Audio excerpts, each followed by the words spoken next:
चलिए दोस्तों, achievers career institute के ऑनलाइन चैनल पे आपका स्वागत है। मैं दीपक शर्मा आपको आज फिजिक्स के लाइट चैप्टर का आगे का टॉपिक पढ़ाऊंगा, जहां पर आपने लास्ट लेक्चर में अपन ने क्या डिस्कस किया था। लास्ट लेक्चर में आपका refraction of light upon discuss कर रहे थे, उसमें रिफ्रैक्टिव इंडेक्स और फैक्टर अफेक्टिंग रिफ्रैक्टिव इंडेक्स अपन ने बात कर ली थी। अब आपको मैं बता रहा हूँ प्रिंसिपल ऑफ रिवर्सिबिलिटी। ये आपका एक इंपॉर्टेंट टॉपिक है। आपका 10th क्लास में इसको नाम नहीं दिया जाता, डायरेक्ट आपका बताया जाता है। तो मैं अभी थोड़ा सा नाम देके आपको फॉर्मूला डेराइव करना चाहता हूं। ठीक है, तो principle of reversibility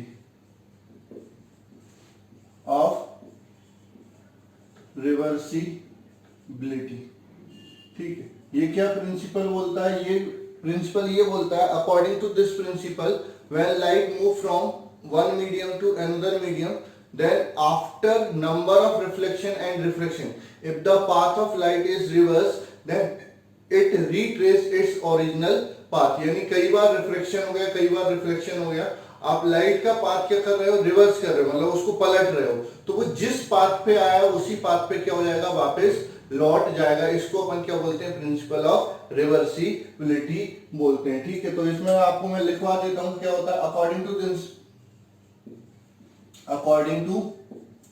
this principle, if path of light is reversed after number of reflection and refraction,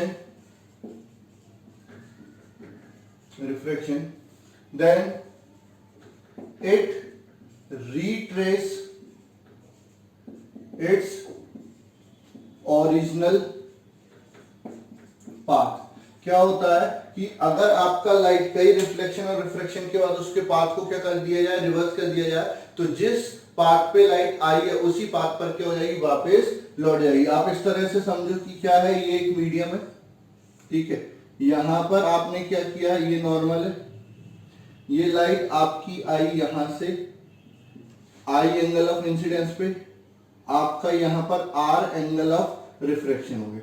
यहां पर हमने क्या किया? इस तरह से मिरर लगाया कि इसके नॉर्मल पे इंसिडेंट हो रहा है, तो ये जिस डायरेक्शन में आया उसी डायरेक्शन में क्या हो जाएगी?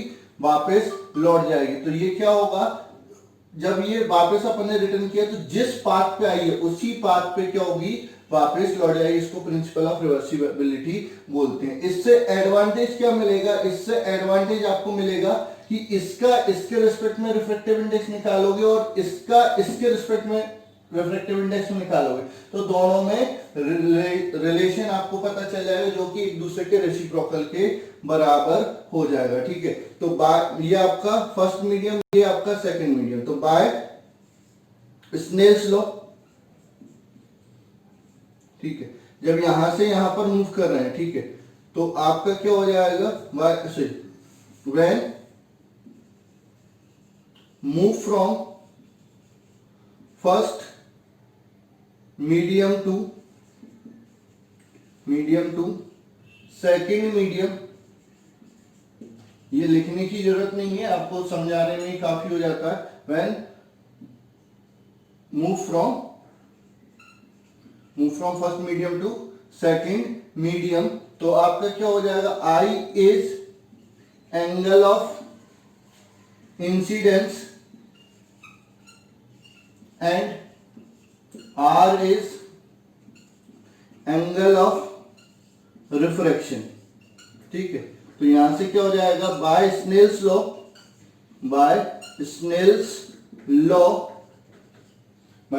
Law N two one, second का फर्स्ट के रिस्पेक्ट में रिफ्रैक्टिव इंडेक्स क्या हो जाएगा आपका?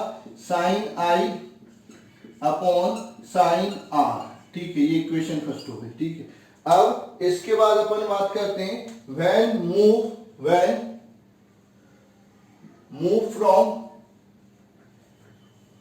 फ्रॉम या light move from second to first medium,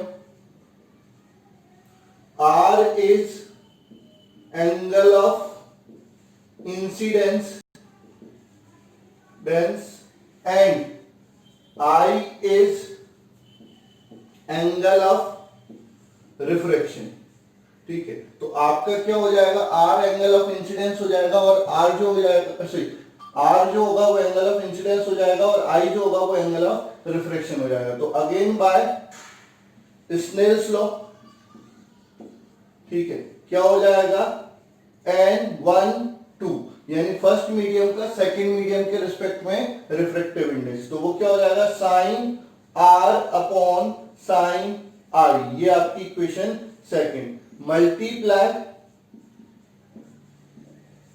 equation first and second, equation first और सेकंड को मल्टीप्लाई कर दोगे तो ये हो जाएगा N21 इंटू N12, तो ये क्या हो जाएगा sine I upon sine R into sine R upon sine I। ठीक है, तो साइन I से sine I cancel, sine R से साइन R कैंसिल, तो आपका N21 इंटू N12 बराबर 1, तो यहां से क्या हो जाएगा N12 बराबर 1 अपॉन N21। मतलब अगर आपका इसका इसके रिस्पेक्ट में रिफ्रैक्टिव इंडेक्स पता है, मतलब सेकंड मीडियम का फर्स्ट मीडियम के रिस्पेक्ट में रिफ्रैक्टिव इंडेक्स पता है और आपको फर्स्ट मीडियम का सेकंड मीडियम के रिफ्रैक्टिव इंडेक्स निकालना है, तो वो किसके बराबर होगा, जस्ट रेसिप्रोकल होगा किसके, प्रीवियस रिफ्रैक्टिव इंडेक्स के। इसी को अपन क्या बोल देते हैं, प्रिंसिपल ऑफ रिवर्सिबिलिटी। ये डायरेक्ट आपका क्वेश्चन पूछा जाता है बोर्ड एग्जामिनेशन। ये जो टॉपिक है 10th में तो इंपॉर्टेंट है ही, आपके 12th में भी ये इंपॉर्टेंट टॉपिक में काउंट होता है, प्रिंसिपल ऑफ रिवर्सिबिलिटी। इसके अकॉर्डिंग ये होता है कि आपका डेफिनेशन तो ये होती है, लेकिन एक्चुअल रिलेशन क्या बोलता है कि the refractive index of second medium with first medium is equal to reciprocal of refractive index of first medium with respect to second medium. ये आपका रिलेशन हो जाता है रिफ्रैक्टिव इंडेक्स में। ठीक है, अब अपन बात कर लेते हैं expression of refractive index in term of real and apparent depth. ठीक है, बात किसी कर रहे हैं, एक्सप्रेशन ऑफ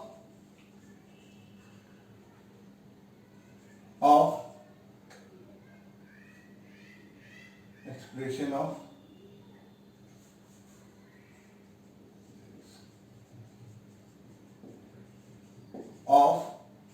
refractive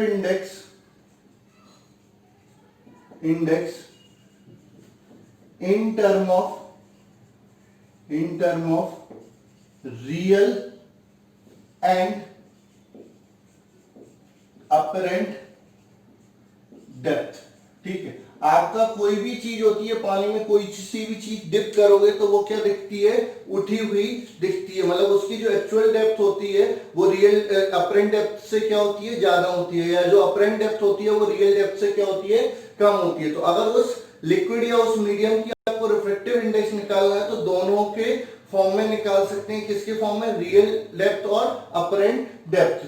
ठीक है, तो इसको अपन डायरेक्ट कर रहे हैं, अपन ने क्या किया, let a liquid tank whose refractive index is n, हमको पता नहीं है n, लेकिन n है किसके रिस्पेक्ट में, एयर के रिस्पेक्ट में। ठीक है, तो आपने ये ले लिया। ठीक है, an object O is taken at the bottom of tank which is at depth h। ठीक है, a light ray move along a normal which goes straight OP। ठीक है, ये सीधी चलेगी। Another light ray move at a small angle I with normal OQ।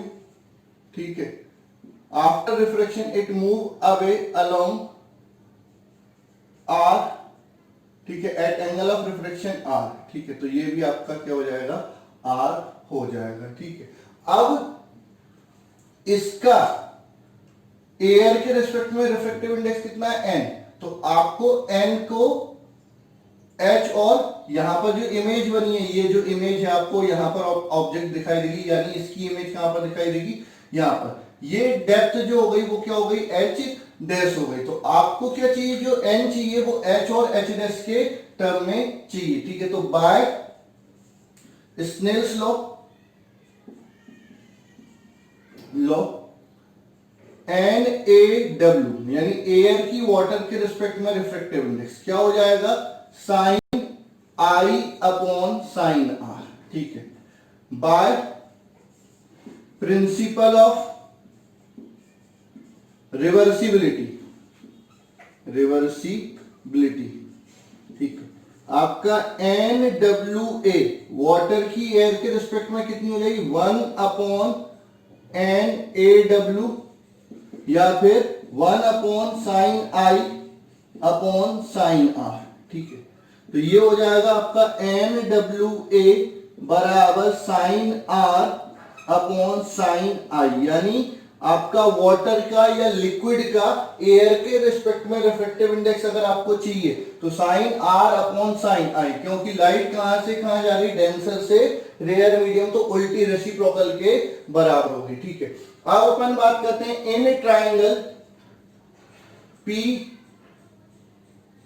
POQ, तो POQ तो sine theta क्या होता है, परपेंडिकुलर अपॉन हाइपोटेन्यूस, तो ये क्या हो जाएगा, साइन I, ठीक है। ये I है तो ये भी क्या हो जाएगा, I, आपका दोनों पैरेलल लाइन हो जाएंगी, ये हो जाएगा आपका अल्टरनेट इंटीरियर एंगल, तो साइन I बराबर क्या हो जाएगा, PQ upon PO।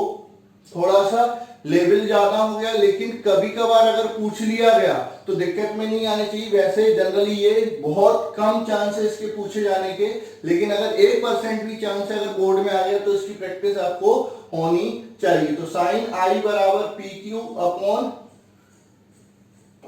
QO perpendicular upon hypotenuse, ये इक्वेशन फर्स्ट, सही, ये इक्वेशन फर्स्ट तो ये रही, ये equation second. In triangle PIQ, तो यहां पर क्या हो जाएगा, साइन R, ये R है तो ये भी क्या हो जाएगा, R करस्पॉन्डिंग एंगल, तो साइन R बराबर क्या हो जाएगा, PQ अपॉन QO, ठीक है। ये आपका equation third. Substitute the value of sine R and sine I in equation first. Equation first में साइन R और साइन I की वैल्यू रख दो, तो NWA वाटर की एयर के रिस्पेक्ट में या लिक्विड की एयर के रिस्पेक्ट में रिफ्रैक्टिव इंडेक्स क्या हो जाएगी, PQ upon QO divided, QO नहीं QI आएगा, सॉरी यहाँ पर QI, ठीक है। तो QI अपॉन में PQ अपॉन QO, ठीक है। तो PQ से PQ कैंसिल हो जाएगा, QO ऊपर चला जाएगा, तो NWA बराबर QO अपॉन QI। अब यहां पर समझो ये जो पॉइंट है वो इसके बिल्कुल पास में, तो ये जो डिस्टेंस है और ये जो डिस्टेंस है लगभग बराबर हो जाएगी, और ये जो डिस्टेंस है वो इस डिस्टेंस के बराबर हो जाएगी। तो Q is very near to P, so QO approximately is equal to PO and QI approximately equal to PI। अब यहां पर वैल्यू रखोगे तो आपका NWA बराबर क्या हो जाएगा, PO अपॉन PI। अच्छा, PO किसके बराबर है, H, और PI किसके बराबर है, H डैश के बराबर। तो यहां से आपका फॉर्मूला जो आएगा, यहां से जो फॉर्मूला आएगा क्या आएगा, NWA बराबर PO हो जाएगा H अपॉन H डैश। तो जो रिफ्रैक्टिव इंडेक्स होगी लिक्विड की या सब्सटेंस की, किसके रिस्पेक्ट में, एयर के रिस्पेक्ट में, वो हो जाएगी real depth upon apparent depth. तो कई बार आपसे अपरेंट डेप्थ भी पूछ सकते हैं, तो H डैश बराबर क्या हो जाएगी, H अपॉन N, ठीक है। चेंज इन डेप्थ पूछ सकते हैं, तो चेंज इन डेप्थ क्या हो जाएगी, H dash, sorry, delta H बराबर H माइनस H डैश, यानी डेल्टा H बराबर क्या हो जाएगा, H minus H upon N, ठीक है, तो यहां से डेल्टा H बराबर H कॉमन आ जाएगा 1 माइनस 1/n, तो डेल्टा H बराबर H into n minus 1/n, तो ये चेंज इन डेप्थ भी हो जाती है। ठीक है, ये बहुत रेयर पूछा जाता है आपका, इसके जो क्वेश्चन होते हैं वो एनटीएससी में पूछे जाते हैं, इस पर फॉर्मूले पे एनटीएससी पर क्वेश्चन आ सकते हैं, सीबीएसई में कभी कभार इस पर क्वेश्चन पूछा गया है, तो आपको एटलीस्ट फॉर्मूला पता होना चाहिए, और डेरिवेशन अगर आप कर लेते हैं तो उससे अच्छी बात है ही नहीं। ठीक है, तो ये हो गया आपका expression of refractive index in term of real depth and apparent depth. मैंने लास्ट क्लास में आपका ये फॉर्मूला भी बताया था, लेकिन मैंने बोला था कि आपका डेरिवेशन अगली क्लास में करवाऊंगा, तो आज करवा रहा हूं, देख लीजिए। ठीक है, अब इसके बाद अपन बात करते हैं refraction of light by rectangular slab. Refraction of light by rectangular slab, इसमें आपको मैं केवल डायग्राम से समझाऊंगा और ज्यादा इसमें नहीं बताऊंगा आपको। ठीक है, refraction of light, refraction of light by rectangular slab. ठीक है, स्लैब क्या होती है, कांच की पट्टी, और वो किस शेप में ले रहे हैं, रेक्टेंगुलर शेप में ले रहे हैं। ठीक है, ये आपकी रेक्टेंगुलर स्लैब हो गई ए बी सी डी। ठीक है, अब इसकी थिकनेस मान लो टी है, अगर कोई लाइट इस पर इंसिडेंट होती है तो वो किस तरह से रिफ्रैक्ट होगी, तो आप समझिए कि अगर ये आपका नॉर्मल है, ठीक है, यहां पर एक लाइट पी क्यू इंसिडेंट होती है, किस पर, एंगल ऑफ इंसिडेंस आई पर, तो ये पी क्यू इंसिडेंट हुई किस पर, एंगल ऑफ इंसिडेंस आई पर। ठीक है, फिर ये क्या हो जाएगी, after reflection towards normal move करेगी, तो ये आपका एंगल ऑफ रिफ्लेक्शन हो जाएगा आर, मूव करेगी अलोंग क्यू आर। ठीक है, यहां पर एक और नॉर्मल बनाएंगे, तो ये आपकी, चूंकि ये दोनों सरफेस पैरेलल हैं, तो ये जो दोनों नॉर्मल हैं वो भी क्या हो जाएंगे, पैरेलल हो जाएंगे, तो ये क्या हो गई, ट्रांसवर्सल लाइन हो जाएगी, और ये क्या हो जाएगा आपका, ये भी एंगल ऑफ आर के बराबर हो जाएगा। इसके लिए एंगल ऑफ इंसिडेंस हो गया, लेकिन आर के बराबर हो गया। और फाइनली जो लाइट है वो किसके अलोंग इमर्ज हो जाएगी, आर एस के अलोंग इमर्ज हो जाएगी, ये एंगल ऑफ इमर्जेंट क्या हो जाएगा, ई। ठीक है, अब अगर अपन बात करते हैं बाय स्नेल्स लॉ, ठीक है, तो n glass with respect to air क्या हो जाएगा, sine I upon sine R हो जाएगा, ये इक्वेशन फर्स्ट। ठीक है, बाय प्रिंसिपल ऑफ रिवर्सिबिलिटी, ठीक है, and air with respect to glass क्या हो जाएगा, साइन सॉरी 1/n/GA बराबर 1/sin I upon sine R बराबर sine R upon sine I, ये इक्वेशन सेकंड हो जाएगी। ठीक है, again by Snell's law, again by Snell's law, ठीक है, अगेन बाय स्नेल्स लॉ क्या हो गई, लाइट कहां से कहां जा रही, ग्लास से एयर में जा रही, तो ये रहा डायग्राम, यहां जब ग्लास से एयर में जा रही तो एंगल ऑफ इंसिडेंस कितना है, आर, एंगल ऑफ रिफ्रैक्शन कितना है, ई, तो आपका क्या हो जाएगा, एन ए ग्लास, एयर का ग्लास के रिस्पेक्ट में, तो क्या हो जाएगा, sine R upon sine E, sine R upon sine E, ये इक्वेशन थर्ड हो जाएगी। From equation second and third, ठीक है, ये भी एयर का ग्लास के रिस्पेक्ट में, ये भी एयर का ग्लास के रिस्पेक्ट में, तो ये आपस में बराबर हो जाएंगे, तो साइन आर अपॉन साइन आई बराबर साइन आर अपॉन साइन ई, तो यहां से ये चीज क्या हो जाएगा, कैंसिल हो जाएगा, तो साइन आई बराबर क्या हो जाएगा, साइन ई, तो आई बराबर क्या हो जाएगा, ई हो जाएगा, आई किसके बराबर हो जाएगा, ई के बराबर हो जाएगा। ठीक है, तो यहां से क्या कंक्लूजन निकला, ठीक है, means during refraction of light refraction of light by glass slab during refraction of light by glass slab, angle of emergent is equal to angle of incidence. ठीक है, तो यहां पर आपने क्या प्रूफ कर दिया, ठीक है, ये आपका जो एंगल ऑफ इमर्जेंट है वो एंगल ऑफ इंसिडेंस के इक्वल हो जाएगा। तो ये जब इक्वल हो गए तो ये दोनों लाइट रे कैसी हो जाएंगी, पैरेलल हो जाएंगी। Means emergent ray is parallel to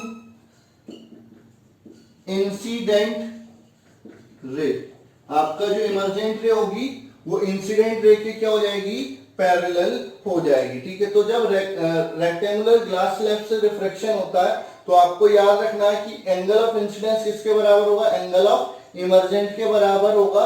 और जो इमर्जेंट रे होगी वो क्या हो जाएगी, पैरेलल हो जाएगी किसके, इंसिडेंट रे के। थोड़ा सा डायग्राम इधर आएगी, ये आपकी पैरेलल हो जाएगी इंसिडेंट रे के। ठीक है, अब यहां पर एक और टर्म आती है क्या, लेटरल डिस्प्लेसमेंट। किसकी बात कर रहे हैं अपन, लेटरल डिस्प्लेसमेंट।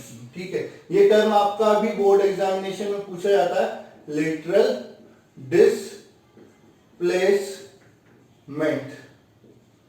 ठीक है, लेटरल डिस्प्लेसमेंट क्या होता है, आपसे पूछा जाता है बोर्ड एग्जामिनेशन में, आपका इंपॉर्टेंट टॉपिक है कि what do you mean by lateral displacement. ठीक है, तो during refraction of light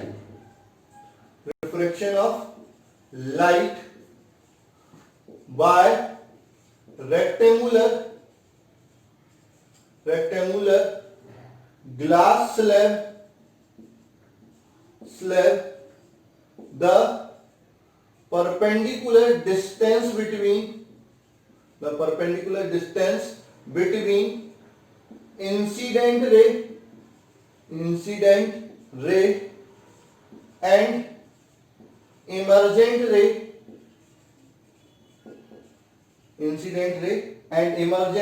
ray is known